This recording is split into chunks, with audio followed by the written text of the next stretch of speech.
I'm Christy Johns. Let's see what's happening in our regional affiliates. And joining us today is Di Sneddon from the Hunter River Times, a big voice and supporter of the Hunter community. Hello, Di. Thank you for joining us today. Thank you.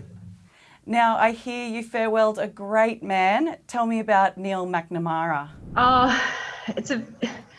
long have you got? He was Mayor of Singleton for 29 years, was a member of our local government for about 43.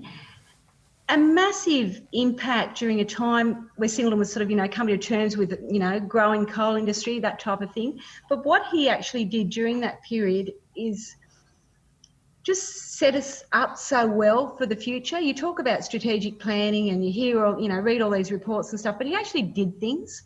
So in terms of the road network, in terms of, introducing rural waste collection, supplying the villages around Singleton with water supply. And when I say him, he was the mayor leading a very progressive council. So it was a team, and he worked with John Flannery, the Shire clerk, and they spent 22 years together. So it was really quite a wonderful achievement. But he was such a lovely man, and it wasn't just council that he was involved in. The list of organisations from the Hunter Region Organisation of Council, which is 13 local government areas of all of the Hunter Valley, he was chairperson of that, and together they negotiated better contracts for, waste collection for a start, all those sorts of things that gave them better financial outcomes for the broader community. So it wasn't just Singleton, it was, he was the chairman of, Energy Australia. He was patron of Red Cross, the local rugby league, the Historical Society. It was just so broad, and he was a very successful dairy farmer. So how he fitted all that in, I don't know. And a loving husband of 67 years and with 6 kids. Just amazing.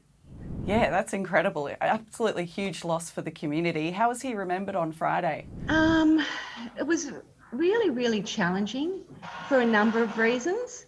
One was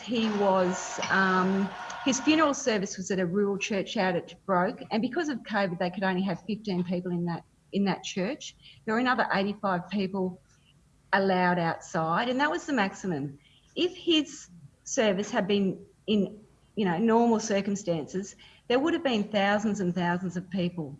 But as his hearse left the township of Singleton to make its way out to Broke, the streets were lined by people just quietly showing their respects.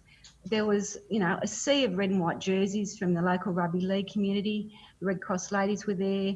And there were just general members of the community that just wanted to sort of say thank you for such an incredible contribution to our community. Out at the church itself, the neighbours next to the church had seats, 1.5 metres apart, where members of the Broke community sat. Around the boundary of the paddock that the church is in were cars up and down the street with people just there sitting quietly in their cars listening to the service.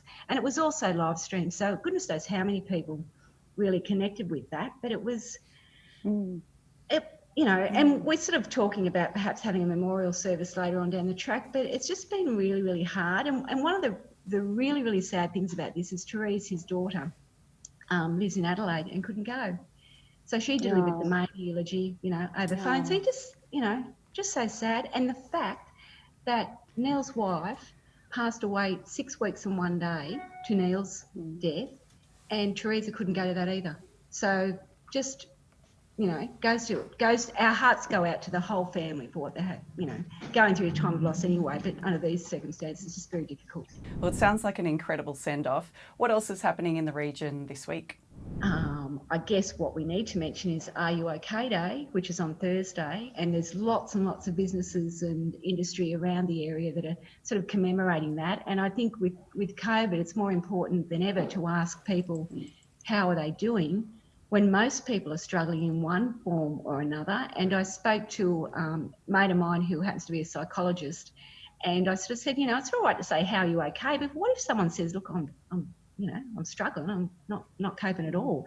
What do you say then? We don't really have those skills. And I guess, my mate just sort of said, try and stick to the routine, try and keep yourself, a little bit positive, and try and, maybe, if you are stuck at home and you feel like you're not getting out, spend a little bit of time doing the stuff that you love.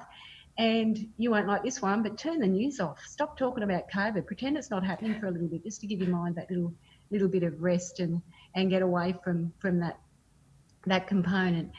And I guess the other thing I wouldn't mind mentioning is, you talk about, the economy's suffering and everything's going, so terribly. But we have a local real estate agent here in Singleton, Scott Bailey, who has just won most sales for a small, independently owned real estate agent in all of Australia and New Zealand.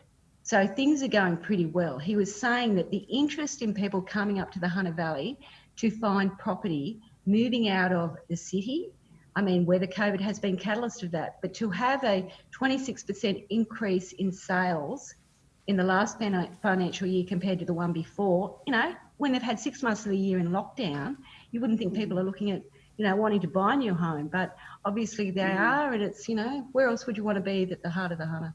Yeah, I think a lot of people have been saving their money and they're thinking, where do I actually want to live? And lockdown has kind of pushed that into their mind and they're moving away from the city if the country is what they're after. Yeah, I think so. And we live in a pretty special place. Thanks for joining us, Di Sneddon. Go to hunterrivertimes.com.au for all the latest news on the Hunter and Singleton areas.